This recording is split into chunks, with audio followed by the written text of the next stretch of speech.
Namunod ako ng isa nuggets. Na-realize ko, ay, nag-vlog na lang din ako. Ganito ako to. Na ganyan lang. Nagiinom ako kape. Nunood. Na-realize ko na, ba't di ka na lang nag-vlog? So, welcome to a day in the life as a morning person. Ay, ngayon lang ako nagising ng maaga. Wow! Good morning! Good morning, Consular Magat Ken. Good morning, Consihal Alom Arceo. Salamat sa magandang good morning. Yan tayo pag election Kung saan-saan na lang nilalagay itong mga trip. Kapag magulo na ang mundo, ikaw ang aking hanap ko. Ang ganda talaga ng kantong. So ako nag-iisip ko ano na namang mga wala ang gagawin ko ngayong araw.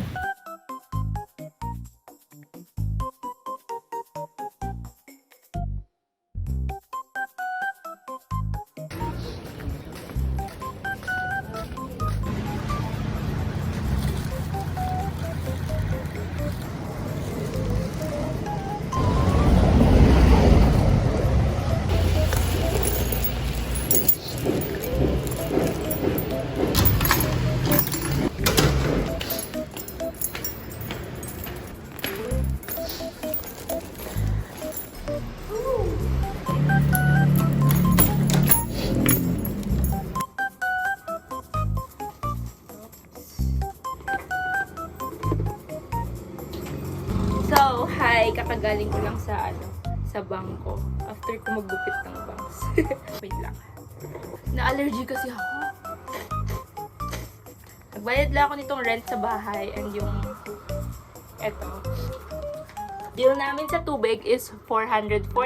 Tapos, bumili na rin ako ng ulam ko. Umiyak ako kagabi. Pero, kanina, umiyak ulit ako kasi nanood ako ng ulit yung pinapanood proposal video ni Casey Tandingan ni TJ Monterde, tapos yung nag-dinner sila, surprise dinner niya kay Casey nung 10 years na yung meet up nila.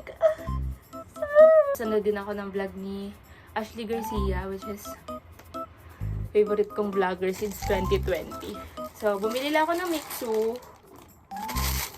kasi feeling ko deserve ko. Sa mga luho na ganito, tsaka ako nauubusan ng pera. Ngayon na lang ulit ako nag-milk tea. Kawawa ang aking kidney. Tapos, alam nyo, may na-realize ako. Girl, ang mahal na ng gulay dito sa Manila. Bakit ganun? Bumila kasi ako ng pang-ulam ko mamaya. Gulay, tapos kanin. Imposible namang 20 to. Gusto ko gulay kasi minsan lang kami maggulay dito sa Manila. Yun, ito yung dinner ko since wala si Coco later. May sarili siyang dinner. That's all. Manunod na lang ako ng Netflix for today. Aray. Baby, ayoko na ng milk tea ko. Sumakit ang ulo ko, day. Sobrang taas siguro ng ng parang palpitation. Ay, sobrang taas siguro ng anong tawag? Caffeine. Yung milk tea na ganun, hindi ko yun gusto. Gusto ko yung mga milk tea na authentic and the legit and the original one. Yung ganun, na alam ko parang powder lang, never again. Kakainom ko lang, kakailang higop ko lang. Ganyan din ang milk tea na favorite ko na Chowking. Coco? Ay, masarap. Pero, ang sakit sa ulo. Sobra. Life update lang man, oy. Sakit talaga sa ulo. Alam ko yung sakit ng ulo dahil lang talaga dun. Never again, never again. 0 out of 10.